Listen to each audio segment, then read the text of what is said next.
Subscribe now and press the bell icon. Never miss an update.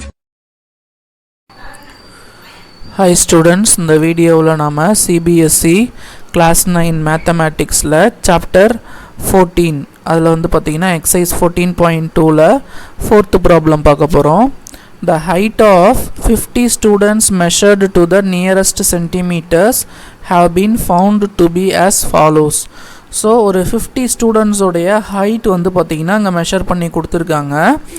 அதுக்கு கீழ ரெண்டு question கேட்டிருக்காங்க. Represent the data given above by a grouped frequency distribution table taking the class interval as 160 to 165, 165 to 170 etc. So 160 to 65, 65 to 70 அப்படின்னு எடுத்துக்கிட்டு நம்மள என்ன பண்ண சொல்றாங்க அப்படினா அந்த grouped frequency distribution table போட சொல்றாங்க. Second subdivision வந்து what can you conclude about their heights from the table. So இந்த ஹைட்ல இருந்து நீங்க என்ன கன்க்ளூட் பண்ண சொல்லியிருக்காங்க அப்படின்ட்டு அந்த ஹைட்ஸ்ல இருந்து நம்ம என்ன கன்க்ளூஷன் எடுக்கலாம் அப்படின்ட்டு கேட்டிருக்காங்க. ஓகேங்களா?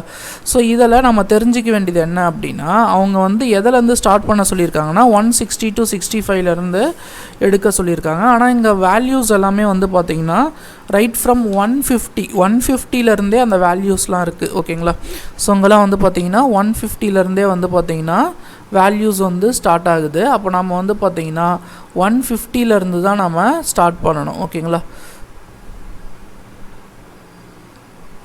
ஸோ இங்கெல்லாம் 150லேருந்தே வேல்யூஸ் இருக்குது. அதனால தான் வந்து நம்ம ஃபஸ்ட்டு ஹைட்ஸ் எழுதிக்கோங்க. அவங்க வந்து இது எதுக்கு சார் கொடுத்துருக்காங்க 160ல் ஸ்டார்ட் பண்ணியிருக்காங்க ஆனால் இங்கே 150ல் எடுத்திருக்காங்கன்னா இங்கே வேல்யூஸ் வந்து 150லே ஸ்டார்ட் ஆகுது. அதனால் வந்து நம்ம 150லேருந்து ஸ்டார்ட் பண்ணி இது வந்து இங்கே பாருங்கள் வித்து வந்து 5 இருக்குது 60 65 அப்போ 5 65 75 5 வித் தான் நம்ம எடுத்துக்கணும். அப்போ 150லேருந்து ஸ்டார்ட் பண்ணி லாஸ்ட் ஹைட் எது வரைக்கும் இருக்கோ அது வரைக்கும் எடுத்துக்கணும். ஸோ இங்கே வந்து 174 வரைக்கும் இருக்குது. ஸோ நான் அப்போ வந்து பார்த்திங்கன்னா 175 வரைக்கும் இதை நம்ம என்ன பண்ணலாம் எடுத்துக்கலாம். ஓகே 170க்கு மேலே இருக்குது அதனால் நான் 175 வரைக்கும் எடுத்துக்கிறேன். ஓகேவா? இன்கேஸ் 177 178 இருக்குன்னா அந்த டேபிள் வந்து நம்ம என்ன பண்ணணும் அப்படின்னா இன்னும் எக்ஸ்டெண்ட் பண்ணிக்கணும். ஓகேங்களா? ஸோ இப்போது நான் 150லேருந்து ஸ்டார்ட் ஆகிறதால ஹைட் வந்து 50 to 55. ஸோ இதில் வந்து பார்த்திங்கன்னா இந்த 55 வரக்கூடாது 55 இதில் வரணும். அது நம்ம ஏற்கனவே படிச்சிருக்கோம். 60 வரக்கூடாது 60 வந்து அடுத்த இதில் போயிடும் 65 இதில் வந்துடும் 70 இதில் வந்துடும். ஓகேவா? ஸோ இதை ஞாபகம் வச்சுக்கோங்க. இப்போ ஃபஸ்ட்டு வந்து 150 to 155னா 54 வரைக்கும் இருக்கிற வேல்யூஸ் எல்லாம் எடுத்துக்கணும். ஓகேங்களா? ஸோ அப்போ இது நம்ம இந்த இதிலேருந்து எடுத்துக்கலாம் கவுண்ட் பண்ணி எடுத்துக்கலாம். 50 to 55னா 54 வரைக்கும் இருக்கிறது எடுத்துக்கணும். ஸோ 1 2 3 4 5 6 7 8 9 10 11 12. ஸோ 12 வேல்யூஸ் இருக்குது. 50 to 55 வந்து பார்த்திங்கன்னா 12 வேல்யூஸ் இருக்குது. அது வந்து ஆக்சுவலாக 55னா 54 வரைக்கும் தான் எடுத்துக்கணும். ஸோ நெக்ஸ்ட் வந்து பாருங்கள் 55 to 60 வருது இல்லையா? அப்போ 55 to 59 ஓகேவா? அந்த 5 வேல்யூ எடுத்துக்கணும். 55யும் எடுத்துக்கணும் 59 வரைக்கும். ஓகேங்களா? லாஸ்ட் வேல்யூ 59 தான் எடுத்துக்கணும் 60 எடுக்கக்கூடாது. 60 வந்து அடுத்த இதில் வந்துடும். 155 to 160 159 55 to 59. ஸோ இங்கே 1 2 3 4 5 6 7 8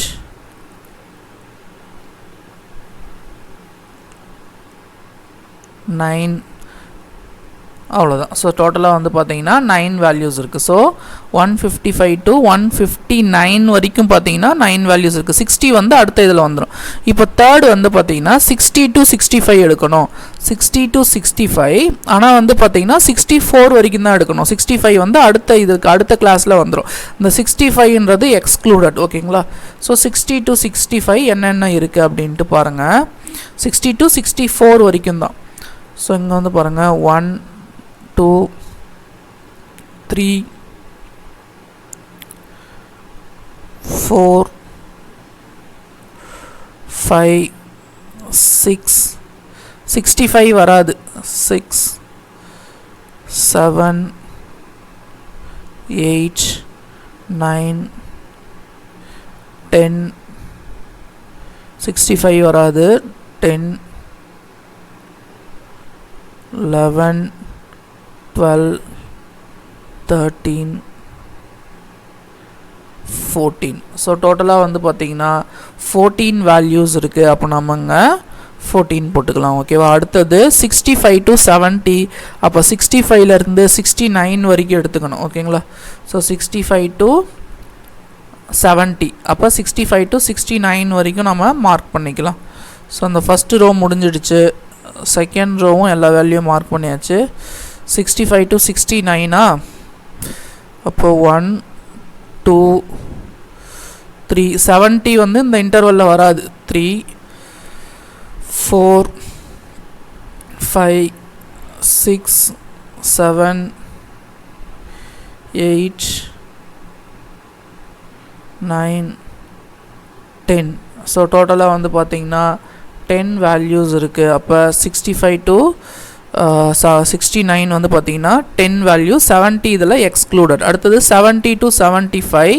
70 to 75 வந்து பார்த்திங்கன்னா 70 to 75 65 to 70 போட்டாச்சு. 70 to 75.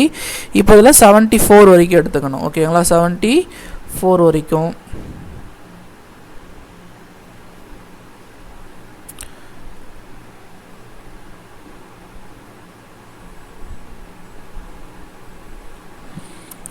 ஸோ 1 2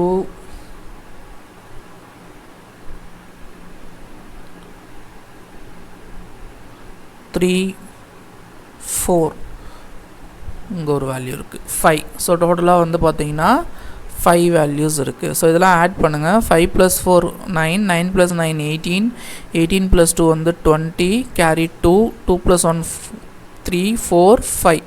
ஸோ டோட்டலாக அந்த 50 ஸ்டூடெண்ட்ஸ் நமக்கு கிடச்சிடுச்சு. ஓகேங்களா. ஸோ இவங்க என்ன சொல்லியிருக்காங்கன்னா, what can you conclude about their heights from the table. So அந்த டேபிள்லேருந்து அவங்க ஹைட்டை நீங்கள் என்ன கன்க்ளூட் பண்ணலாம் அப்படின்னு கேட்குறாங்க.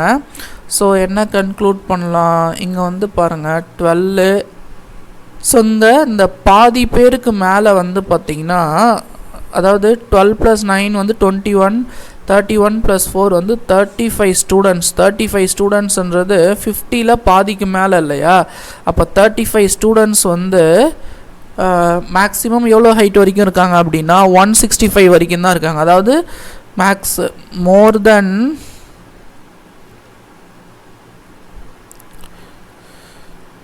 50% of the students. 50% of the ஸ்டூடெண்ட்ஸ்னா பாதி பேர். More than 50% of the students have height of less than 165 centimeter. So அவங்க வந்து பார்த்திங்கன்னா, அதாவது பாதிக்கு மேலே ஸ்டூடெண்ட் வந்து 165 ஹைட்டுக்கு கம்மியாக தான் இருக்காங்க அப்படின்னு நம்ம கன்க்ளூட் பண்ணலாம். ஸோ வேறு என்ன வேணால் எடுத்துக்கலாம். So maximum height range, maximum number of students having the height range 165 to 165 அப்படி கூட சொல்லலாம். Maximum number of students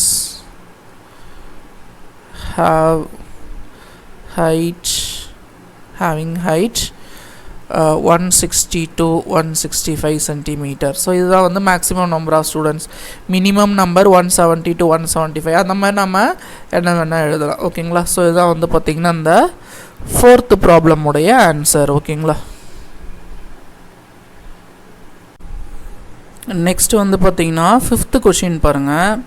A study was conducted to find out the concentration of sulfur dioxide in the air in parts per million of a certain city. The data obtained for 30 days as follows. First வந்து பார்த்தீங்கன்னா, ஒரு certain சிட்டியில் sulphur di oxide SO2ன்னு சொல்லுவோம் இல்லையா, அதோடைய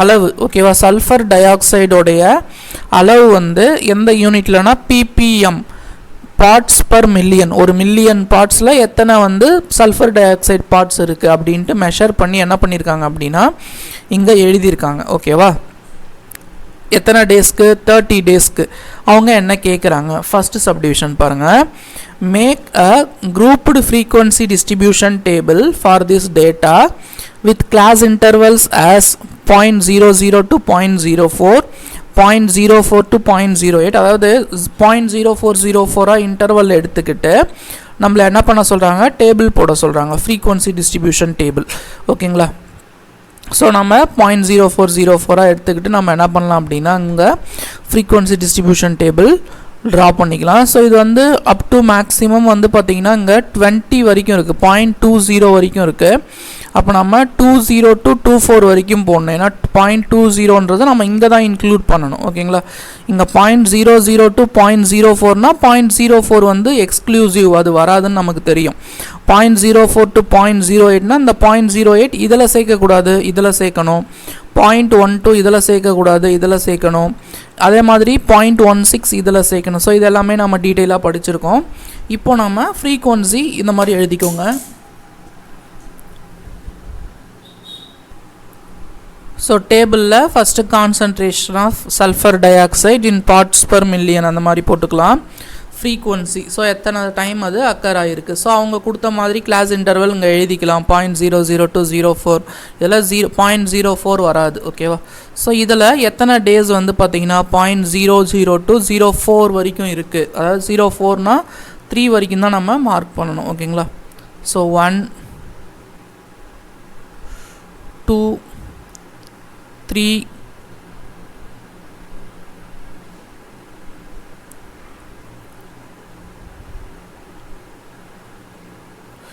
4 so டோட்டலாக வந்து பார்த்தீங்கன்னா இங்கே 4 டேட்டாஸ் இருக்குது அடுத்தது 0.04 to 0.08 0.04லேருந்து 0.8 வரைக்கும் எத்தனை டேட்டா இருக்குது அப்படின்னு பாருங்கள்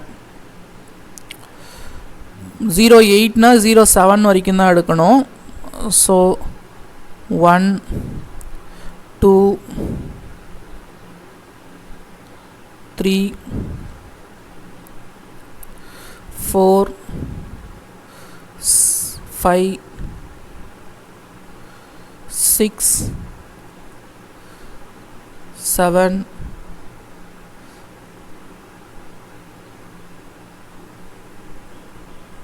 8 9 ஸோ டோட்டலாக வந்து பார்த்தீங்கன்னா 9 டேட்டாஸ் இருக்குது ஓகேவா ஸோ உங்களுக்கு இன்கேஸ் இது வந்து கன்ஃபியூஷனாக இருந்துச்சுன்னா நீங்கள் டேலி மார்க் ஆட் பண்ணி கூட ஒன்று ஒன்றா போடலாம் ஓகேவா நீங்கள் டேலி மார்க் போட்டிங்கன்னா கொஞ்சம் டைம் ஆகும் 0.08 to 0.12 0.8லேருந்து 1.2 வரைக்கும் ஸோ 1.2 வரைக்கும்னா நமக்கு தெரியும் 1.1 வரைக்கும் தான் நம்ம கன்சிடர் பண்ணணும் 1.2 நம்ம இங்கே ஆட் பண்ணணும் 0.08 to 0.12 0.08 to 0.12 ஸோ 1 2 3 4 5 6 0.12 எடுக்கக்கூடாது 7 8 9 ஸோ மொத்தமாக வந்து பார்த்தீங்கன்னா இது 9 டேட்டாஸ் இருக்குது ஓகேங்களா ஸோ 9 டேஸ்க்கு ஓகேங்களா நெக்ஸ்ட்டு 0.12 to 0.16 16னா 15 வரைக்கும் தான் எடுத்துக்கணும் 0.12 to 0.15 0.12 to 0.15 so 0.12 1 2 so 2 datas தான் இருக்குது ஓகேங்களா ஸோ இங்கே 2 next 0.16 to 0.20 0.16 to 0.20 so 1 2 3 4 so இது 4 டேட்டாஸ் இருக்குது so next 0.20 to 24 0.20 to 24 so இங்கே ஒரு டேட்டா இருக்குது இங்கே ஒரு டேட்டா இருக்குது அவ்வளோதான் ரிமைனிங் டேட்டா எல்லாமே நம்ம எடுத்தாச்சு ஸோ மொத்தமாக வந்து பார்த்திங்கன்னா 2 டேட்டாஸ் இருக்குது So 2, 4 plus 2 6, 6 plus 2 8, 8 plus 4 12, 12 plus 9 21, 21 plus 9 30. So total வந்து பார்த்தீங்கன்னா 30 days கரெக்டாக வந்துடுச்சு. ஓகேவா? ஸோ 1 by 1 நம்ம கிளியராக போடணும். ஓகேங்களா? ஸோ நெக்ஸ்ட் அவங்க என்ன கொடுத்துருக்காங்கன்னா how many days the concentration of sulfur dioxide more than 0.11 parts per million.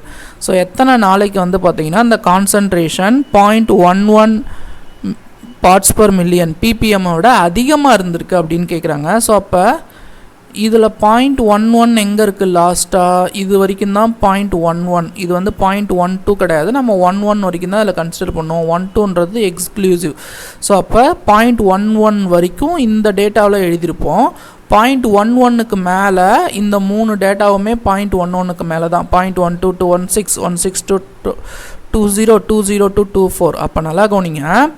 மோர் தென் 0.11னா இது வரைக்கும் 0.11, மோர் தென் 0.11னா இந்த 3 டேட்டாவுமே 0.11க்கு மேலே தான் இருக்குது. அப்போ இந்த 3 டேஸும் எடுத்துக்கணும். ஓகேவா? ஸோ அப்போ மோர் தென் 0.11 parts per million equal to 2 plus 4 plus 2 days. So which is equal to 8 days. So 8 days வந்து பார்த்தீங்கன்னா more than 0.11 ppmக்கு மேலே இருக்குது. ஓகேங்களா? ஸோ நான் சொல்கிறது புரியும்னு நினைக்கிறேன். இங்கே 0.12 போட்டிருந்தாலும் இந்த 12ன்றது எக்ஸ்க்ளூசிவ். இது நம்ம ஆட் பண்ணவே மாட்டோம். 12வை நம்ம இங்கே தான் சேர்ப்போம் இல்லையா? அப்போ இங்கே 0.11ஓட இந்த டேட்டாவோட முடிஞ்சிருச்சு. 0.11க்கு மேலேனா இந்த 3 டேட்டா எடுத்துக்கணும். அப்போ 2 plus 4 6, 6 plus 2 8. ஸோ 8 டேஸ்க்கு வந்து பார்த்திங்கன்னா அந்த 0.11 பார்ட்ஸ் பர் மில்லியன் அளவுக்கு அந்த சல்ஃபர் டை ஆக்சைடோட அளவு வந்து பார்த்திங்கன்னா நமக்கு அவங்க மெஷர் பண்ணியிருக்காங்க. ஓகேங்களா? அந்த சிட்டியில். Next, 6th problem பாருங்க. 3 coins were tossed 30 times simultaneously. Each time the number of hits occurring was noted down as follows. Prepare a frequency distribution table for the data given above. So இங்கே வந்து பார்த்தீங்கன்னா 3 coins வந்து toss பண்ணுறாங்க. ஓகேங்களா? So எத்தனை time toss பண்ணுறாங்க அப்படின்னா 30 times toss பண்ணுறாங்க. ஒரு டைமுமே எத்தனை ஹெட் விழுது அப்படின்ட்டு என்ன பண்ணியிருக்காங்க நோட் பண்ணியிருக்காங்க. 30 டைமுக்கும் எத்தனை ஹெட் விழுந்திருக்கு அப்படின்றத இங்கே நோட் பண்ணியிருக்காங்க. ஸோ 30 டைமில் 0 ஹெட் விழுந்திருக்கு, 1 ஹெட் விழுந்திருக்கு, 2 காயினில் ஹெட் விழுந்திருக்கு. அந்த டீட்டெயில்ஸ் அதே மாதிரி மேக்ஸிமம் 3 காயின்லேயுமே ஹெட் விழலாம். மேக்ஸிமம் 3 ஹெட் தான் நமக்கு கிடைக்கலாம். ஸோ அப்போ அந்த 30 டைம்ஸும் 3 காயினை வந்து டாஸ் பண்ணி எத்தனை ஹெட்டு கிடச்சிருக்கு அப்படின்றத மார்க் பண்ணியிருக்காங்க. ஸோ இதுக்கு நம்ம என்ன பண்ணணும் அப்படின்னா ஃப்ரீக்வன்சி டிஸ்ட்ரிபியூஷன் டேபிள் போடணும். ஸோ இது வந்து குரூப்டு கிடையாது. நம்ம அப்படியே வந்து நம்பர் ஆஃப் ஹெட்ஸ் அப்படின்னு எழுதி 0 1 2 3. ஏன்னா இங்கே மொத்தமாகவே வந்து என்னது 3 டேட்டா தான் இருக்குது. அதனால் நம்ம இதை வந்து என்ன பண்ணலாம் அப்படின்னா கிளாஸ் இன்டர்வலாக எழுத முடியாது. மொத்தமாகவே வந்து எத்தனை டேட்டா இருக்குது? 4 டேட்டாஸ் தான் இருக்குது. 0 ஹெட் 1, 1 ஹெட் 1, 2 ஹெட் 1, 3 ஹெட் 1. ஓகேவா? ஸோ ஒரு 20 டேட்டாஸ் 30 டேட்டாஸ், அதாவது 30 வேல்யூஸ் இருந்துச்சு அப்படின்னா நம்ம அதை வந்து என்ன பண்ணலாம் குரூப்பாக எழுத முடியும். ஸோ மொத்தமாகவே இங்கே 4 வேல்யூஸ் தான் இருக்குது. அப்போ நம்ம இப்படி தனித்தனியாகவே எழுதி நம்ம என்ன பண்ணிக்கலாம் ஃப்ரீக்வன்சியோட வேல்யூஸ் போட்டுக்கலாம். ஃப்ரீக்வன்சினா 0 எத்தனை டைம் அக்கர் ஆகிருக்கு, 1 எத்தனை டைம் அக்கர் ஆகிருக்கு, 2 எத்தனை டைம் அக்கர் ஆகிருக்கு, 3 எத்தனை டைம் அக்கர் ஆகிருக்கு அப்படின்ட்டு நம்ம எழுதணும். ஓகேவா? ஸோ இப்போது number of heads frequency. So இதில் 0 எத்தனை டைம் அக்கர் ஆகிருக்கு அப்படின்ட்டு பாருங்கள். ஸோ 0 வந்து பார்த்திங்கன்னா 1 2 3 4 5 6. ஸோ 0 வந்து பார்த்திங்கன்னா 6 டைம்ஸ் வந்து அக்கர் ஆகிருக்கு. அடுத்தது 1 எத்தனை டைம் அக்கர் ஆகிருக்கு அப்படின்ட்டு பாருங்கள். 1 2 3 4 5 6 7 8 9 10. ஸோ 1 வந்து பார்த்திங்கன்னா 10 டைம்ஸ் அக்கர் ஆகிருக்கு. அப்போ 1 வந்து 10. நெக்ஸ்ட்டு 2 பாருங்கள்.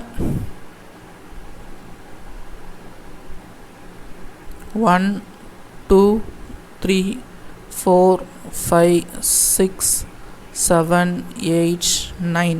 ஸோ 2 வந்து பார்த்திங்கன்னா 9 டைம்ஸ் அக்கர் ஆகிருக்கு. 3 எத்தனை டைம் அக்கர் ஆகிருக்கு? 3 அப்படியே கவுண்ட் பண்ணிக்கலாமா? 1 2 3 4 5 டைம்ஸ் அக்கர் ஆகிருக்கு. அப்போ 9 + 6 வந்து 15 20 30. ஸோ 30 டைம்ஸுக்கான இந்த ஃப்ரீக்வன்சி டிஸ்ட்ரிபியூஷன் டேபிள் வந்து நம்ம கன்ஸ்ட்ரக்ட் பண்ணியாச்சு. ஓகேங்களா? ஸோ இந்த வீடியோ உங்களுக்கு பிடிச்சிருந்தது அப்படின்னா என்னுடைய சேனலை இப்போ தான் நீங்கள் ஃபஸ்ட் டைம் பார்க்குறீங்க அப்படின்னா சேனலை மறக்காமல் சப்ஸ்கிரைப் பண்ணிக்கோங்க. இந்த வீடியோவை உங்கள் ஃப்ரெண்ட்ஸ்க்கும் ஷேர் பண்ணுங்கள். ஓகேங்களா? Okay, thank you students.